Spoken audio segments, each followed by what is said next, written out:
नमस्कार दोस्तों, मैं शेखर फिर से आपका स्वागत करता हूं करंट अफेयर्स विद शेखर की नेक्स्ट क्लास में।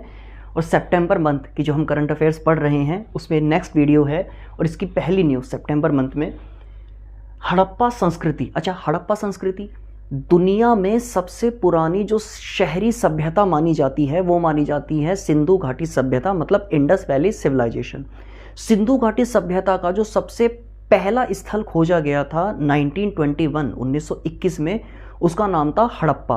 हड़प्पा स्थल इसलिए काफ़ी बार सिंधु घाटी सभ्यता को हड़प्पा सभ्यता भी कह दिया जाता है। तो हड़प्पा सभ्यता से संबंधित दुनिया का जो सबसे बड़ा संग्रहालय खुलेगा, संग्रहालय मतलब म्यूजियम, ये खुलेगा राखीगढ़ी में। और राखीगढ़ी कहाँ पे है? राखीगढ़ी है हरियाणा के हिसार जिले में। और राखीगढ़ी किस नदी के किनारे स्थित है? ये है सरस्वती नदी के किनारे स्थित। तो हड़प्पा संस्कृति से संबंधित दुनिया का सबसे बड़ा म्यूजियम या संग्रहालय खोला जाएगा राखीगढ़ी में, हरियाणा में। ठीक है। और हाँ, राखीगढ़ी से संबंधित एक और न्यूज़ है। क्वेश्चन अगर आए कि सिंधु घाटी सभ्यता का सबसे बड़ा स्थल कौन सा है, एरिया वाइज क्षेत्रफल में सबसे बड़ा स्थल कौन सा है, तो उसका आंसर भी राखीगढ़ी ही है। Clear. Next second news, operation Meghchakra. अच्छा, सीबीआई ने लगभग 20 राज्यों में तलाशी अभियान, सर्च ऑपरेशन चलाया चाइल्ड पोर्नोग्राफी को लेकर। मतलब वो होता है ना कि बच्चों की अश्लील फोटो, अश्लील वीडियो बनाई जा रही हैं, उन्हें सर्कुलेट किया जा रहा है, तो इससे संबंधित, इनको रोकने से संबंधित। तो ऑपरेशन मेघचक्र संबंधित है सीबीआई के द्वारा कि सीबीआई ने 20 राज्यों में चाइल्ड पोर्नोग्राफी को रोकने के लिए अभियान शुरू किया है। ठीक है। तीसरी न्यूज़, एयर इंडिया। अच्छा, एयर इंडिया को टाटा ग्रुप द्वारा ओन कर लिया गया, टाटा ग्रुप ने इसे खरीद लिया है। तो एयर इंडिया का अब जो नया नाम रखा गया है वो है विहान.ai। विहान.एयर इंडिया, तो एयर इंडिया को शॉर्ट फॉर्म में लिख दिया AI और विहान जोड़ दिया गया, तो एयर इंडिया का नया नाम विहान.ai। नेक्स्ट न्यूज़, भारत और नेपाल। भारत और नेपाल दोनों मिलकर नेपाल में जो एक नदी बहती है सप्तकोशी, उस नदी पर एक बांध बनाएंगे। तो भारत और नेपाल मिलकर नेपाल में बहने वाली सप्तकोशी नदी पर बांध बनाएंगे। क्लियर। तो एक ये न्यूज़ हो गई है। नेक्स्ट न्यूज़, भारत का पहला समुद्री गाय कंजर्वेशन रिजर्व। ठीक है। समुद्री गाय, रियलिटी में इनका नाम होता है डुगोंग कहा जाता है, लेकिन इन्हें समुद्री गाय भी कहा जाता है। तो इनके संरक्षण के लिए, इनके कंजर्वेशन के लिए या संरक्षण के लिए जो भारत का पहला रिजर्व बनेगा वो बनेगा तमिलनाडु में। अच्छा, ये अगर इंडिया का मैप, तो ये यहाँ तमिलनाडु, तो ये यहाँ पे पड़ता है ना पाक जल संधि, तो ये पाक जल संधि के आसपास बनेगा भारत का पहला समुद्री गाय, जिसे डुगोंग भी कहते हैं, कंजर्वेशन रिजर्व तमिलनाडु में। क्लियर। नेक्स्ट न्यूज़, भारत की सबसे लंबी रिवर क्रूज सर्विस। अच्छा, river cruise service, cruise ship होते हैं ना, जैसे टाइटैनिक, वो एक प्रकार का क्रूज शिप था।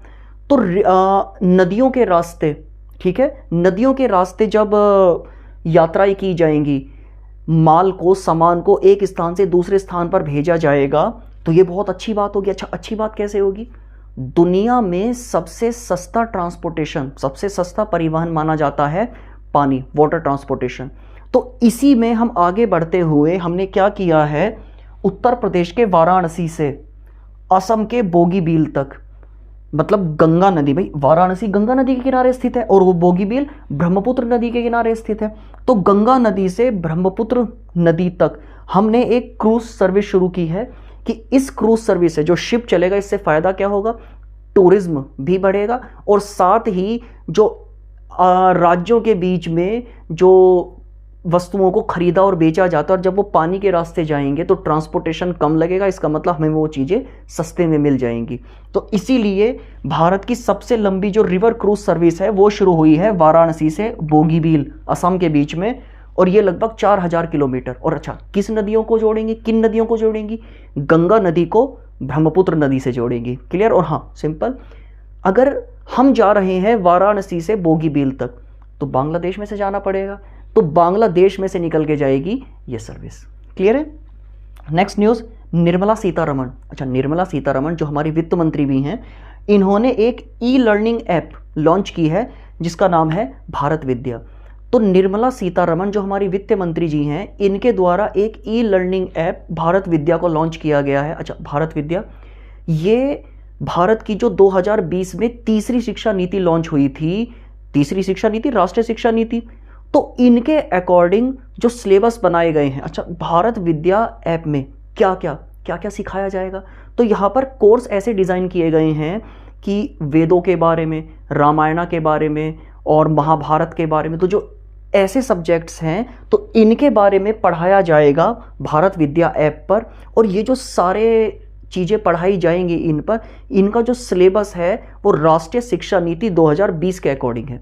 तो आपसे एक क्वेश्चन है कि राष्ट्रीय शिक्षा नीति जो 2020 में आई थी, जो भारत की तीसरी शिक्षा नीति थी, ये किस समिति के सिफारिश पर बनाई गई थी? तो भारत की शिक्षा नीति, तीसरी शिक्षा नीति किस समिति की रिकमेंडेशन या सिफारिशों पर बनाई गई है? तो कमेंट बॉक्स में इनका आंसर बताइएगा, ठीक है। और नेक्स्ट न्यूज़, एनसीसी और UNEP, NCC national cadet corps और UNEP United Nation environmental programme, ये दोनों मिलकर क्या करेंगे?